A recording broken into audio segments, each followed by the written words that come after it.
mais um dia aqui no Senado da República combatendo o bom combate. Boa. Atualiza, por favor, para a gente a questão da CPI do crime organizado. Quais são as novidades a respeito disso nesse momento tão importante para se discutir essa pauta? Deu PT, né, Mariana? Deu perda total, né? A gente acha que eles teriam um mínimo de... Tem gente que acha que eles teriam um mínimo de pudor, né, de não querer a presidência de uma comissão que eles não assinaram o requerimento, não queriam que existisse a comissão. Mas eles foram lá e mesmo assim tomaram. Ainda não gostaram quando eu disse, tomou de assalto. Né? Ficou falando, mas não tem ninguém com peixeira, com revólver aqui, mas assalto é feito de outra forma, como fizeram eles, né? Pelo menos no governo deles, durante a roubalheira do INSS, que há 1 ano e meio o governo Lula sabia, pelo menos, e só deixou para tomar atitude quando quando um outro veículo de comunicação foi lá e desvendou, expôs o que estava acontecendo, né? Nesses bilhões de reais seus, de todos nós que pagam imposto nesse país, que estava sendo roubado de órfã, de viúva, de deficiente, dos aposentados e pensionistas do Brasil. E eles fizeram isso, a CPMI do crime organizado, que nós lutamos, aliás, eu venho lutando desde 2022 para essa CPI ser instalada, consegui as assinaturas na época, né, os 30 assinaturas de senadores, e o presidente Rodrigo Pacheco sequer leu, deixou lá na gaveta, acabou a legislatura dele e foi para o arquivo, né? E precisou acontecer essa tragédia no Rio de Janeiro, na verdade, né, tragédia não, operação exitosa, né, uma operação de sucesso que aconteceu no Rio de Janeiro, que o brasileiro viu a importância, né, para a libertação do Estado. Claro que ninguém queria que tivesse nenhuma morte, óbvio, mas nós tivemos, inclusive de 4 heróis policiais, e o governo Lula dando sinal trocado o tempo todo. Fez uma manifestação que estava preocupado com as famílias, não dos policiais, mas de reparar alguma coisa, de acolher as famílias dos traficantes que foram mortos. E não olha para a família dos policiais que deram a vida para defender a sociedade, o cidadão de bem. Esse é o governo Lula, né? Esse é o governo que está junto do narcoterrorista Nicolás Maduro, que é aliado. A gente não podia falar isso na época da eleição, lembra? 2022. Esse é o governo que passa a mão na cabeça dos terroristas do Hamas, né? Esse é o governo que veta uma lei que acabava com as saidinhas temporárias de presos, e o Lula vai lá e veta, né? E a gente teve que derrubar o veto depois. Não esqueçam, anotem aí, tire as suas próprias conclusões. E agora toma a CPI do CPI do narcotráfico, que é do crime organizado. Mas nós vamos continuar. Nós perdemos por 1 voto, Mariana. E esse voto está na conta do PSD, que fez as mudanças lá na última hora, né? Tirou senadores que estavam já confirmados, trocou, e nós perdemos aí por 1 voto uma CPI que nós propusemos, né? Vamos dizer assim, nós sempre lutamos por ela, né? Então, mas vamos fazer o papel, vamos ver até onde vai a blindagem. Eu acredito, claro, na capacidade de reflexão das pessoas, da comissão, para ver se a gente consegue dar um encaminhamento técnico. Embora que me parece que o governo Lula tanto temeu, né, a independência que deveria ter de equilíbrio. Qual é o problema de ter um presidente de oposição e um relator da situação? Ou o inverso? Qual era? Pelo contrário, isso é bom. Isso mostra autonomia, né, seriedade, mas não. Quiseram as duas posições, mas nós vamos lá brigar por requerimentos que nós temos aqui prontos para ver até que ponto eles vão blindar, como eles estão blindando na CPMI da roubalheira do INSS, que nós estamos vendo que eles não querem quebra de sigilo de muita gente, de poderosos de plantão, que eles não querem convocação de gente importante da República, né? Vamos ver se eles vão fazer isso na CPI do crime organizado. Eu já digo para você, se fizerem isso, eu não participo de teatro, não. Eu sairei dessa CPMI, porque o povo brasileiro não merece criar expectativa com algo que pode não ir à frente. Boa tarde, senador. Obrigado pela participação mais uma vez conosco aqui na Gazeta. Senador, ainda nesse tema em relação ao crime organizado, né, eu gostaria de entrar num assunto que é a posição dos ministros do STF, né? A gente sabe que houve lá um voto do ministro Edson Fachin para enfraquecer o poder da polícia dentro das favelas, na ADPF, né, das favelas, que agora milagrosamente caiu nas mãos do Alexandre de Moraes, que está pedindo aí um monte de esclarecimentos do governador Cláudio Castro, porque, é claro, né, na cabeça do Moraes é ele que tem que prestar esclarecimentos e não o DOCA, os comandantes aí dessas organizações terroristas. E aí, senador, tendo em vista isso que está acontecendo, em que a gente vê mais uma vez um ministro se envolvendo em questões de segurança pública e prejudicando uma boa parcela da população brasileira, eu queria saber do senhor como é que está o clima no Senado para impeachment de ministro. Eu sei que o senhor tem alguns pedidos protocolados de impeachment, não só do Alexandre de Moraes, e a gente vê que cada vez mais as coisas se intensificam no Brasil e ninguém se mexe para remover essas autoridades do lugar onde elas não deveriam estar. Como é que está essa situação dentro do Senado? Se eu te disser que o Alexandre de Moraes está agora, nesse exato momento, dentro do Senado, tu acredita? Não acredito. Eu achei que ele estava no Rio de Janeiro, não estava? Não, já voltou. Já fez lá a imagem, né, talvez querendo melhorar um pouco, né, a sua, vamos dizer, o seu nome junto à população brasileira. É um tribunal político e ele é o político de ponta de lança disso, né? Parece que todos os problemas do Brasil difíceis, né, ele é o único ministro que tem do STF para fazer, né?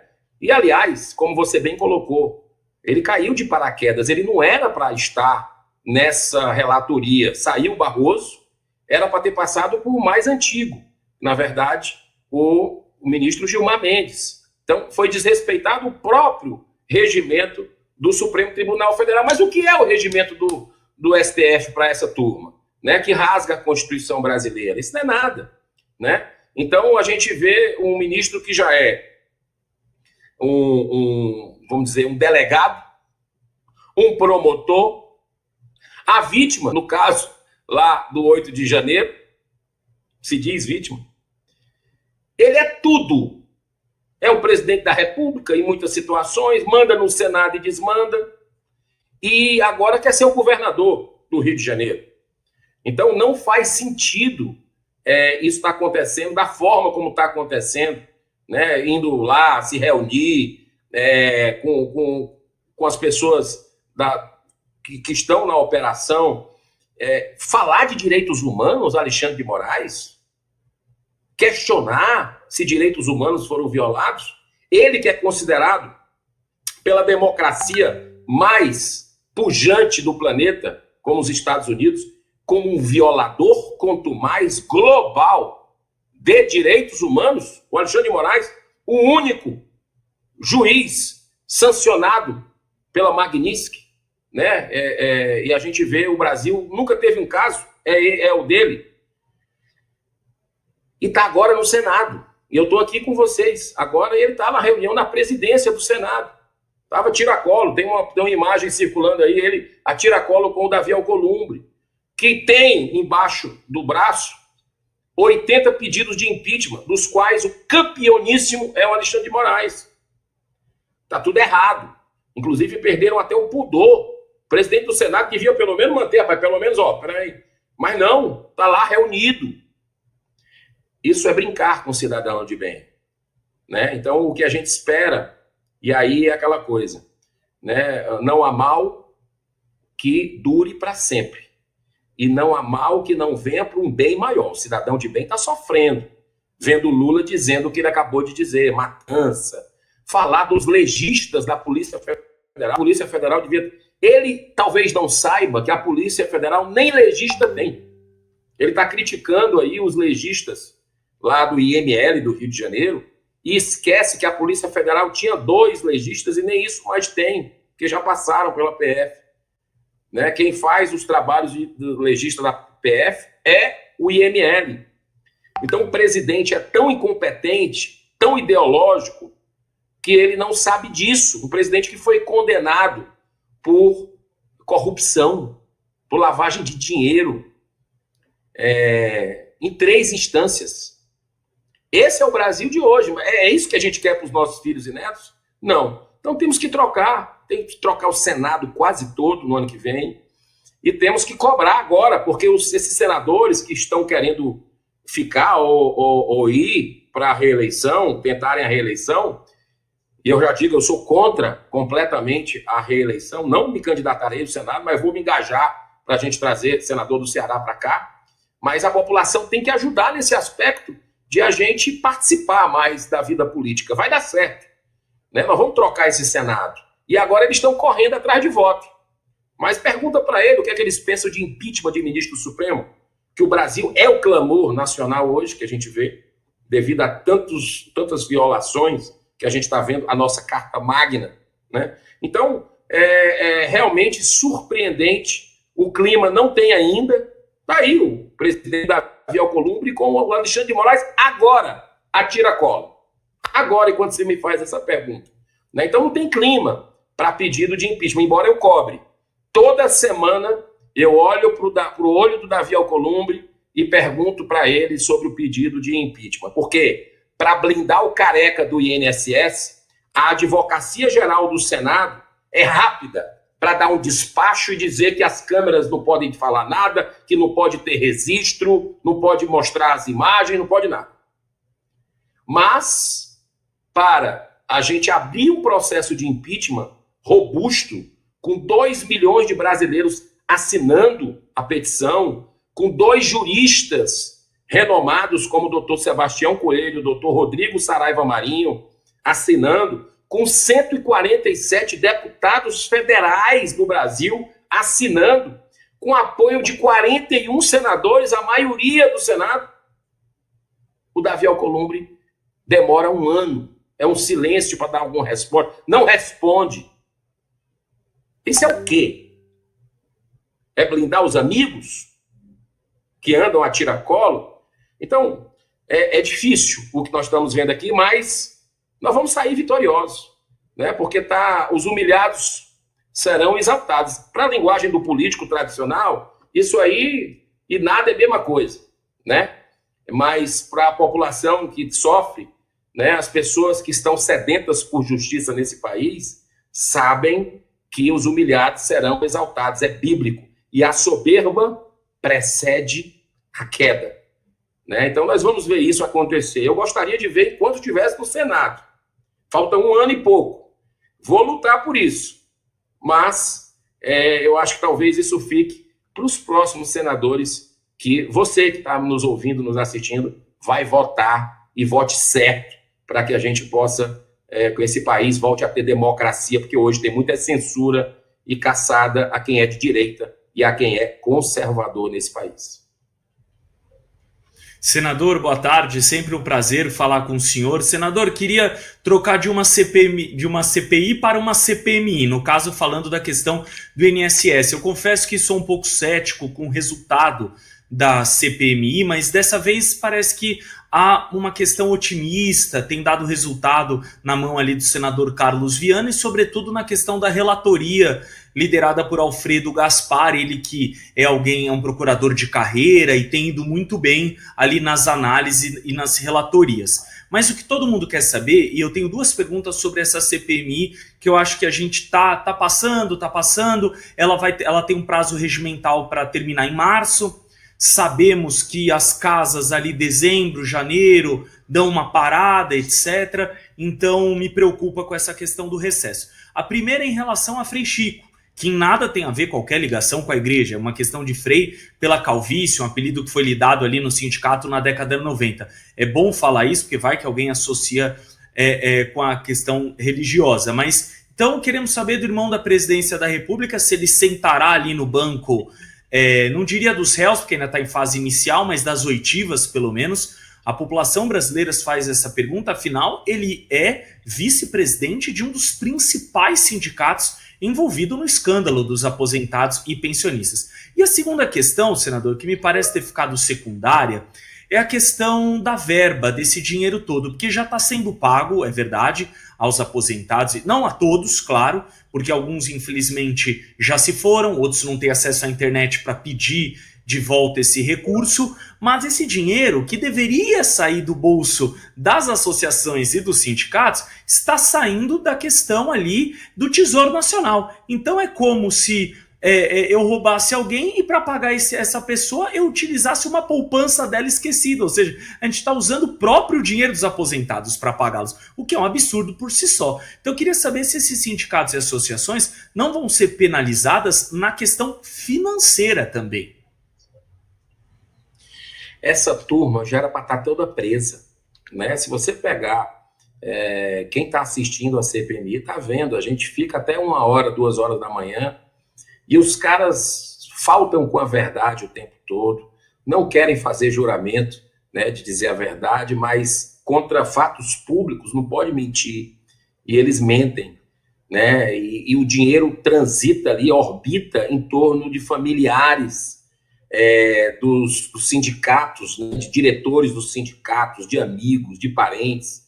E apesar da blindagem do governo Lula escancarada, né, você vê que eles tomaram a comissão, eles tomaram os membros, eles não tomaram o comando, como eles fizeram hoje com a CPI do crime organizado. Lá na CPMI do INSS, eles tomaram os membros, né? Então estão rejeitando os requerimentos.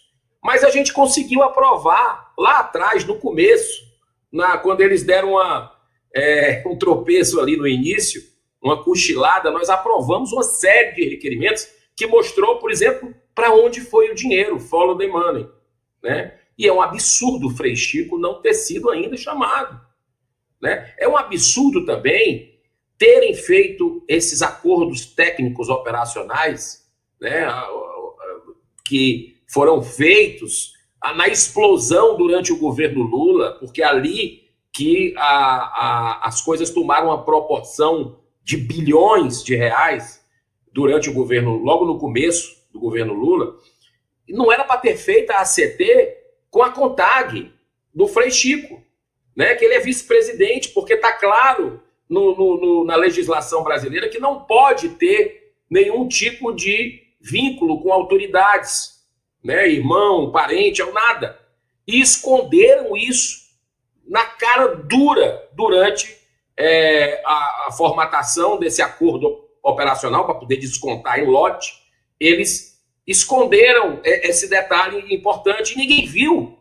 A AGU não viu, a CGU não viu, ninguém do Ministério da Previdência sabia que o irmão do Lula estava lá.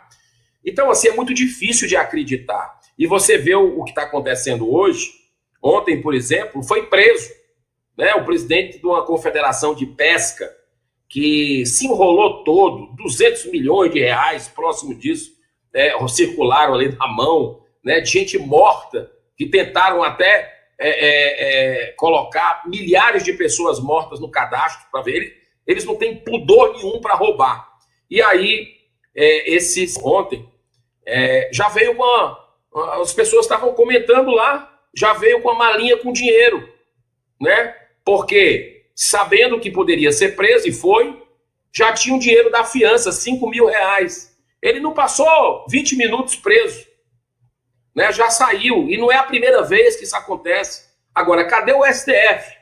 Cadê o STF? Né? Que solta essa turma do Petrolão, do Mensalão, que anula tudo. O que está fazendo em relação a CPMI do INSS? Tem já vários bloqueios. Tem vários bloqueios. O careca do INSS foi preso, que é uma peça central, lobista. Inclusive que também fazia lobby para maconha, né? A cannabis. Nada é por acaso. Está tudo junto. E aí,